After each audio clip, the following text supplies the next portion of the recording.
Good afternoon, everyone. It's going to be interesting because this microphone keeps sliding up and down. So we're all here to talk about POFMA, the Protection Against Online Falsehoods and Manipulation Act. So before I begin, first of all, I want to say that I'm very heartened to see so many young people here. I've done a few events here at Hong Lim, and I feel a young man when I'm here with most of them. Now I feel like an old guy. But that's a good thing. We need to see more of you out here speaking. Some of what I'm going to say was also said earlier by some of the other speakers, so forgive me if I repeat it. But one of the first things I want to do is put fake news and POFMA in context. Because at the end of the day, what we're really talking about is information that influences how we view our government, what we think about them, and what we believe about them. Yes, there are lots of things on the internet, lots of funny business, scams, all sorts of stuff out there. But this legislation, this law, this is all about controlling the information that you use to decide what you think and feel about the government. And if you think about it, fake news, as I just defined it, didn't exist before the public internet. Because before the public internet, everything that we saw or heard, the narrative we had, what we were taught, that was defined for us. We had very limited sources of information. What you learned in the school, what books were allowed in the library, what the national media said. We've heard a lot about how the national media has been controlled over the years to make sure that it only says what certain people want it to say. So we had a very limited pool of information. But now, with the public internet, we have access to all the information in the world. Anything and everything is out there. I have a thought, I can put it out there. You have a thought, you can put it out there. With that, though, comes two problems, one for us and one for the government. For us, we need to decide who to believe, who and what to believe. And for the governments, and for our government especially, how do they make sure that we believe what they want us to believe? You see, when it comes down to it, it's not about true and false, what is fact, what is fake, or anything like that. It all comes down to belief. So let me ask you a question. Let's just pick two people randomly. So let's say you were saying something to me and you were saying something to me. How would I know who to believe? If I've never met you before, how do I know who to believe? All I can do is try and find out something about you. Once I've found something out about you, I may think about that and I'll decide, I trust you. And that was something that our first speaker spoke about, trust. When we trust someone, we're more likely to believe them. And it's a double-sided thing, because it's not just if I trust you, I will believe you. But if I trust you and someone says something bad about you, then I'm not so quickly going to believe it. So let's say someone says something bad about you, I might go, Echambwe, what? Sure or not, right? I will stop and I will think and I'll go, is this true or not? Whereas on the other side, let's say they say something that is bad about you and I don't trust you, I might go, Gawagong, tell me more, right? I want to know more. I'm open. I'm going to share this kind of thing. So trust is at the heart of this whole thing. So let's look at trust in the context of our government. Most of us believe that Ong Teng Cheong was our first elected president. My father met him not long after he was elected, actually. Those of you who cast ballots will know that. Those of you who have read our history books, been to the National Library. All our experiences and all of our documentation tells us Ong Teng Cheong was our first elected president. That was 4 presidential elections ago. But overnight, to trigger a reserved election, it suddenly became 5. And Wee Kim Wee, who never had his name on any ballot, was now counted as our first elected president. So which one is fake? 4 or 5? Huh? And then, who was the elected president, or should we say selected president? Madam Halima Yacob. Now, most of us know that her IC followed her father. It said her race was Indian. Her Wikipedia page until the controversy broke and it conveniently got deleted, said her race was Indian. But overnight, she became our Malay reserved president. Now, Kumar recently had a good routine in one of his stand-up routines. Right? He said, Singapore, the place where an Indian Muslim can become Malay. The other part of his joke was, so an Angmo Buddhist is Chinese, is it? Well, I'm Angmo, and I'm a Buddhist. Am I Chinese? Maybe I just don't look Chinese enough, and she looks enough to get away with it. Something to think about there. And then we get to Charles Chong and the Punggol East elections. Many of us know there about the flyers that were handed out by his supporters, all the Chinese newspaper reports about this mythical $1 million that was handed over and they squandered. That was never proven. And the reasons for those facts being passed around were never given, right? But someone's obviously concerned we're looking into it, because on the Channel News Asia website, there was an article about how the auditors couldn't find this missing $1 million. That article's disappeared. How convenient. I wonder how many other things are quietly being deleted while we're having this discussion here today. But the thing is that those facts, they influenced the election. They enabled Charles Chong to win in Punggol East against his Workers' Party opponent. Now, under the POFMA Act, one of the provisions is if you knowingly disseminate false or misleading information to influence an election, you can be arrested for that. You can be put in prison for that for a very long time. The chairman of the Fake News Committee that is writing and proposing this law is Charles Chong. So is Charles Chong guilty of breaking his own law? But we may not actually know that, right? Because it's all been covered up. But even if it was not covered up, and even if it was proved, would it really matter? I say that because also in the POFMA Act, we have the famous Clause 61, where the minister gets to decide who actually has to obey it. He can say certain people and classes of people don't have to follow the regulation. Excuse me? So the minister not only decides what's fake or not, he also decides who has to follow the law or not. So if I'm the minister, all of you got to follow the POFMA, right? No fake news from me. I know what it is, so I'll know. No more fake news. You look okay, so you can say what you like. And of course, I'm the minister, so I can say what I like. Does anyone have a problem with this? I mean, I do. So, even if he was guilty or not, Charles Chong could be exempted from the law. So maybe we should call Clause 61 the Charles Chong Clause. It's his back door, his get out of jail free card. So we have facts changing, we have race changing, we have dubious facts, we have rules that some people have to obey and others don't. And this is all from the very same people who are asking us to trust them to write and implement this law. I think there are a lot of things we need to start thinking about here.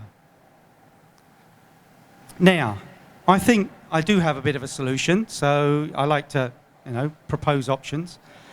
It's a 4-step solution. First step is we double check, right? Let's go agong more echumbwe, right? We tell me more. No, I'm going to stop and think, right? And then I'm going to double check and I'm going to verify. And that leads me to step 2. And this is where public education can help. This is where we learn what kinds of questions to ask. Is the source trustworthy? Where does he get his facts from? Does she have a bias? Does she have an agenda? All of these sorts of questions, right? And we can help each other work out what questions to ask. And then we go somewhere and we verify, especially if it's something that sounds controversial. Which takes us to step 3. We get a group of independent people, some lawyers, some journalists, some academics, people like that to come together and create a verification site, something like the Snopes of Singapore, right? We put our own database together that we can verify against. If it involves government facts and figures, the various ministries can appoint someone as a liaison to the committee, pass all the facts and figures over, the committee verifies it, adds it to the database, we have somewhere we can go and check. 3 steps. And then we come to step 4, the most important step, which several people also alluded to today, and that is all around trust. It's a 2-part piece. One part, the government trusts us to do our bit, and the other part, the government does their bit to win our trust back again. Now, I see there's plenty of cameras around here. I know the powers that be are probably going to be watching this speech. At least I hope they do. So I say to them, why don't you start acting in a way that builds the public's trust instead of doing things that keeps damaging it? Right? No more changing facts, changing races, changing rules just to suit agendas and things. Right? No more not keeping your promises. What did we hear? CPF at 55. I think Ken was talking about that earlier. 55 or 60 or 65, who knows? It keeps changing. Or your HDB will always go up. It's your share in the wealth and growth of the nation. Oh, but apparently no, it's going to go to 0 and you have to give it back to future generations. So it's no longer your share in the wealth and growth of the nation. Or in the 2015 elections, we're hearing you, we're going to take care of the cost of living, and then put the price of everything up and add in new taxes and all sorts of things. So start honouring your promises. Be a little bit more open with us so we know what's going on. Be more accountable. We had a discussion here last month talking about accountability. Yeah, not all in the family. Let's have, a proper government. Those acts of rebuilding public trust will go the longest way to getting rid of any problems that may exist because of fake news, as you define it. Right? We won't have national instability. We will trust you. You will trust us. Then we can work together. You see, trust is a very fickle thing. It's hard to earn, and it's very easy to lose. The early generations of PAP, we trusted them, not because of what they said, but because of their actions, because of the results. Right? We saw what they did. It was very solid. We trusted them for it. What about now? We hear lots of flowery words. We hear lots of promises, but what are the actions? And what are the results? Some questions we need to think about. There is a saying, right? Fool me once, shame on you. Fool me twice, shame on me. So now we need to start looking at everything, especially things that are coming out of the government, with eyes wide open. Kwa chun chun, right? I've got to look at you very closely now. Do I trust you or not? Yeah?